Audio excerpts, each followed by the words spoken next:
ರೇಣುಕಾಸ್ವಾಮಿ ಕೊಲೆ ಪ್ರಕರಣದಲ್ಲಿ ಇಂದಿನಿಂದ ಟ್ರಯಲ್ ಶುರುವಾಗಿದೆ. ದರ್ಶನ್ ಹಾಗೂ ಪವಿತ್ರ ಗೌಡ ಹಾಗೂ ಉಳಿದ ಆರೋಪಿಗಳು ವಿಡಿಯೋ ಕಾನ್ಫರೆನ್ಸ್ ಮೂಲಕ ವಿಚಾರಣೆಗೆ ಹಾಜರಾಗಿದ್ರು. ಜಾಮೀನಿನ ಮೇಲೆ ಹೊರಗಿರುವ ಆರೋಪಿಗಳು ಖುದ್ದು ಕೋರ್ಟ್ಗೆ ಹಾಜರಾಗಿದ್ರು.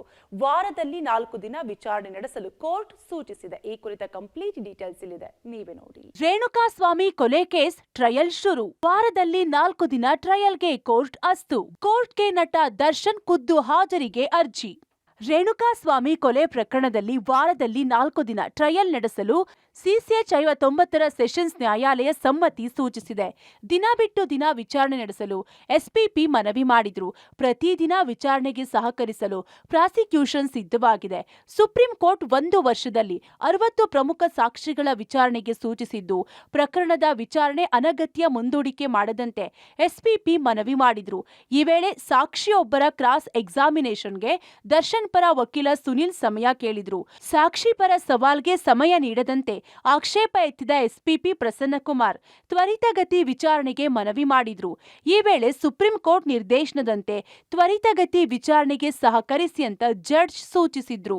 ಇನ್ನು ತ್ವರಿತಗತಿ ವಿಚಾರಣೆಗೆ ಸಹಕರಿಸಲು ಸಿದ್ಧವಾಗಿದ್ದೇವೆ ಅಂತ ದರ್ಶನ್ ಪರ ವಕೀಲರು ಒಪ್ಪಿಗೆ ಕೊಟ್ಟಿದ್ದು, ಪ್ರಾಸಿಕ್ಯೂಷನ್ ಯಾವ 60 ಪ್ರಮುಖ ಸಾಕ್ಷಿಗಳನ್ನ ವಿಚಾರಣೆಗೆ ಮುಂದಾಗಿದೆ ಎಂಬ ಪಟ್ಟಿ ನೀಡಲು ಕೋರಿದ್ರು.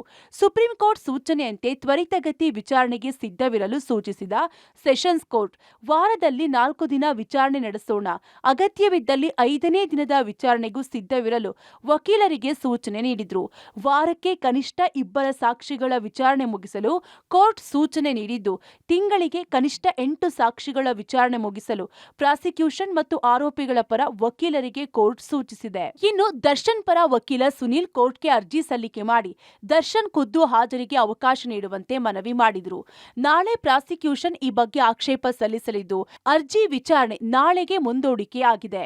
ಸಿಸಿಎಚ್ 59ರ ನ್ಯಾಯಾಲಯಕ್ಕೆ ದರ್ಶನ್ ಕೇಸ್ ವರ್ಗಾವಣೆ ಹಿನ್ನೆಲೆ ಸುಪ್ರೀಂ ಆದೇಶದಂತೆ ಟ್ರಯಲ್ಗೆ ವೇಗ ನೀಡಲಾಗಿದ್ದು, ವರ್ಷದಲ್ಲಿ 60 ಸಾಕ್ಷಿಗಳ ವಿಚಾರಣೆ ಮುಗಿಯುತ್ತಾ ಕಾದು ನೋಡಬೇಕಿದೆ.